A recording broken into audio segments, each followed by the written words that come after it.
The theme which unites ancient Sumeria to Darwinian scientific humanism, Big Bang assumptions, Luciferian theosophy, liberal theology, occult New Age mysticism, and all other anti-Christian, but specifically anti-creation, ex nihilo movements is the myth of evolution. The myth of evolution stretches back to antiquity, where it closely connects to the idea that man is a being who, though presently limited in time and space, is nevertheless capable of achieving a great leap of being and evolving into a much more powerful godlike being in the future. Thus in the Epic of Gilgamesh, an epic poem from Babylonia, Gilgamesh describes himself as 2 parts god and 1 part man, as the result of the evolution of his being. Long before Darwin, Greek nature philosophers were teaching primitive evolutionary concepts: natural selection, transmigration, reincarnation in vast ages together with many other modern assumptions. The fragments of Anaximander show that he taught that humans originally resembled another type of animal, namely fish, while Democritus taught that primitive people began to speak with confused and unintelligible sounds, but gradually they articulated words. The Greek atomist Epicurus, the father of contemporary materialism, and many of its modern assumptions, taught that there was no need of a god or gods, for the universe came about by a chance movement of atoms. Darwinism affirms that the claim made by Epicurus that living beings created themselves, making Darwinism a modern Gnostic myth, says Dr. Wolfgang Smith, physicist and mathematics professor at Oregon State University. As a scientific theory, Darwinism would have been jettisoned long ago. The point, however, is that the doctrine of evolution has swept the world, not on the strength of its scientific merits, but precisely in its capacity as a Gnostic myth. It affirms, in effect, that living things created themselves, which is in essence a metaphysical claim. Thus, evolutionism is a metaphysical doctrine decked out in scientific garb. It is a scientistic myth, and the myth is Gnostic because it implicitly denies the transcendent origin of being. For indeed, only after the living creature has been speculatively reduced to an aggregate of particles does Darwinist transformism become conceivable. Darwinism, therefore, continues the ancient Gnostic practice of deprecating God the Father Almighty, creator of heaven and earth. It perpetuates the venerable Gnostic tradition of Jehovah bashing. With respect to long ages, Plato and many other Greek philosophers taught that the present universe came about millions of years ago. Writing in the 4th century AD, Lactantius said, "Plato and many others of the philosophers, since they were ignorant of the origin of all things, and of that primal period at which the world was made, said that many thousands of ages had passed since this beautiful arrangement of the world was completed." After the Greeks, the Roman naturalist Pliny the Elder said we are subject to chance. That chance herself takes the place of God. She proves that God is uncertain. Greek and Roman philosophers received these ideas from ancient Sumerians, Egyptians, and Hindus, whose nature philosophies extended back centuries before Greek and Roman civilization. For example, one Hindu belief was that the Brahman, the void or universe, spontaneously generated itself as something like a seed or singularity about 4.3 billion years ago, and then evolved under its own power by which it expanded and formed all that exists. These Hindus believed in an eternal universe that had cycles of rebirth, destruction, and dormancy, known as kalpas, rather than oscillating Big Bang theories. We also read in the Hindu Bhagavad Gita that the god Krishna says, "I am the source from which all creatures evolve."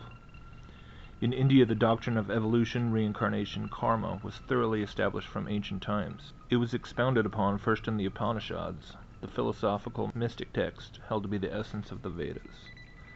The idea that the soul reincarnates is intricately linked to karma, the idea that jiva atmas pass from one plane of existence to another and carry with them samskaras, or impressions from former states of being. These karmic impressions on the soul are taken to the next life and result in a causally determined state of being. In some schools of Hinduism, liberation from the cycle of death and rebirth is considered the ultimate goal of earthly existence. Other traditions assert that the liberation from samsara is merely the beginning of a real spiritual life, and beyond nirvana, activities continue, but are no longer of a worldly nature. Both sides agree on the phenomenon of evolution and reincarnation. In its modern version, Darwinian Evolution describes the progress or transmigration of energy as it emerged out of a spontaneously generated matter, or chemicals, and its successive incarnations within the bodies of different kinds of non-life-bearing and life-bearing beings over the course of millions and billions of years. Its counterpart, spiritual evolution, bespeaks the progress of spirit or divine spark as it reincarnates within the bodies of different beings over the course of millions and billions of years. In the words of emergent church leader Rob Bell, evolution is energy. Quote, a spark, an electricity that everything is plugged into. The Greeks called it Zoe, the mystics called it spirit, and Obi-Wan called it the Force. This energy, spark, and electricity that pulses through all of creation sustains it, fuels it, keeps it growing, evolving, and reproducing. For mystery religion, initiates and adepts, evolution spiritually transforms man into Superman. The evolution of man into Superman was always the purpose of the ancient mysteries, and the real purpose of modern Masonry is not the social and charitable purposes to which so much attention is paid, but the expediting of the spiritual evolution of those who aspire to perfect their own nature and transform it into a more godlike quality. And this is a definite science, a royal art, which it is possible for each of us to put into practice. W. L. Wilmhurst from the Meeting of Masonry. Evolution is an animated energy, serpent power, or force, which may or may not be divine depending on whether it is of the secular Darwinian school of thought or its spiritually pantheist counterpart. In either case, this energy usually emanates from an impersonal substance from which antiquity has been known variously as the void, chaos, ground of being, and Brahman.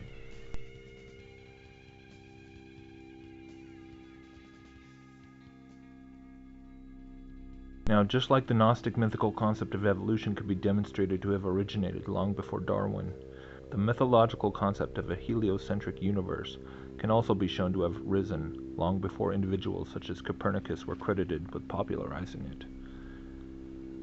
The Gnostic origins of a non-stationary Earth take us back to the figures of Philolaus and Pythagoras. Most sources credit Philolaus as the one who came up with the model of the Earth, Sun, and Moon all rotating around a central fire in the universe, while others claim that Pythagoras held to this idea even before his student. Either way, what is absolutely undeniable is the extremely Gnostic and esoteric footing on which both these men stood. To most of us average folks, Pythagoras is presented in school as an ancient Greek mathematician who gave us basic proofs such as the famous Pythagorean theorem regarding triangles, where a squared plus b squared equals c squared. To occult adepts, however, Pythagoras is understood to be one of the most revered of ancient mystics and mystery school teachers. Said to have been consecrated to the god Apollo before even his birth, Pythagoras was reared under the tutelage of teachers such as Thales and Anaximander at Miletus, but as a young man he found himself unsatisfied by their seemingly disparate and contradictory forms of Gnosticism. He set out to find a more synthesized and universal truth, and allegedly traveled through most of the great civilizations at the time, visiting the priests of various mystery schools in places like Egypt, Babylon, and Chaldea. He basically combined all the occult knowledge he could gather from the world in his day, and then eventually settled in Croton, Greece, where he started his own mystery school, and developed a system of initiations and degrees, training through aestheticism, the majority of which was embedded within a complex code of numerical values and derivations. Thus, a vast amount of the concepts found in occult numerology and sacred geometry, which have filtered down through the centuries to our own time, can be traced back to Pythagoras himself. Freemason Albert Pike says in Morals and Dogma, Pythagoras refused the title of sage, which means one who knows. He invented and applied to himself that of philosopher, signifying one who is fond of or studies things secret or occult. The astronomy of which he was taught was astrology. His science of numbers was based on Kabbalistic principles. Everything is veiled in numbers. And truly, the further one might look into the beliefs and pursuits of individuals such as Pythagoras and Philolaus, the more it becomes plain that these were not simply individuals preoccupied with a rational and scientific analysis of the natural world, as our secular education system so often portrays them.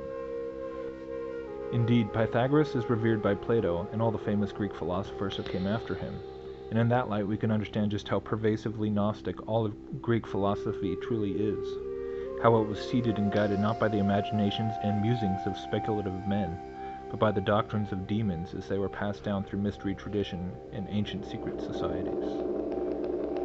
Is it any wonder that occult brotherhoods such as the Freemasons have such a high regard for Pythagoras? Is it at all surprising to discover that his mathematical codes and numerological interpretations of the universe, such as the Tetractys, are interwoven throughout Kabbalistic and Masonic symbolism? And so from afar, when we step back and consider that neither Darwinian evolution nor Copernican cosmology are based on authentic scientific observation and experimentation, but rather on presupposed philosophical assumptions, it should also come as no real surprise that the ideological roots of both assumptions are practically the same. This only makes sense, really, because there is a rather obvious interdependence between the two.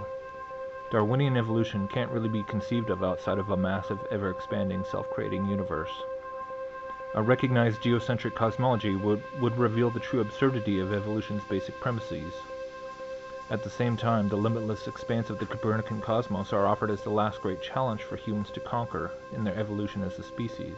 And so there is an undeniable symbiotic relationship between these two assumptive maxims, which we are all inculcated with from the earliest age. Both are designed to shape our perceptions of human origin and human destiny alike. What is so interesting about looking at the example of Pythagoras, and the whole of Greek philosophy really, is that it can almost be said to be the first example of esoteric occult knowledge being taken and formulated in such a way so that the uninitiated were still being given a version of the teaching on a level which was merely mechanical and non-spiritual. Greek Gnosticism is really where the ideological division between matter and spirit started, the false division between physical and ethereal, mechanical and mythical, scientific and religious. It's actually a basic tenet of Gnosticism, which pits the material world against the spiritual, rejecting the biblical concept of hell and Hades and replacing it with the physical reality itself. So indeed, Gnosticism contains an esoteric and exoteric exposition for everything, which has more or less been the template of all occulted information ever since. I believe this very much applies to our own time, where these Gnostic doctrines have been quite meticulously repackaged into forms which genuinely believe themselves to be wholly materialistic, empirical, and scientific. So many adherents of evolution today are staunchly materialistic in their worldview, completely oblivious to the fact that their beliefs stem from intensely religious and mythological beginnings. Currently, we can see philosophies at the core of evolutionary theory propelling the agendas of things like transhumanism and the constant rebrandings of the New Age movement. The teachings of the occult realm have always sought to pervert the created order of the world and obscure the true identity of the Creator.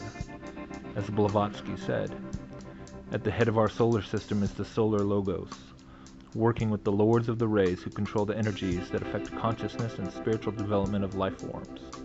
These have become known as ascended masters, and they are supported by other ascended masters beyond the scenes, as it were.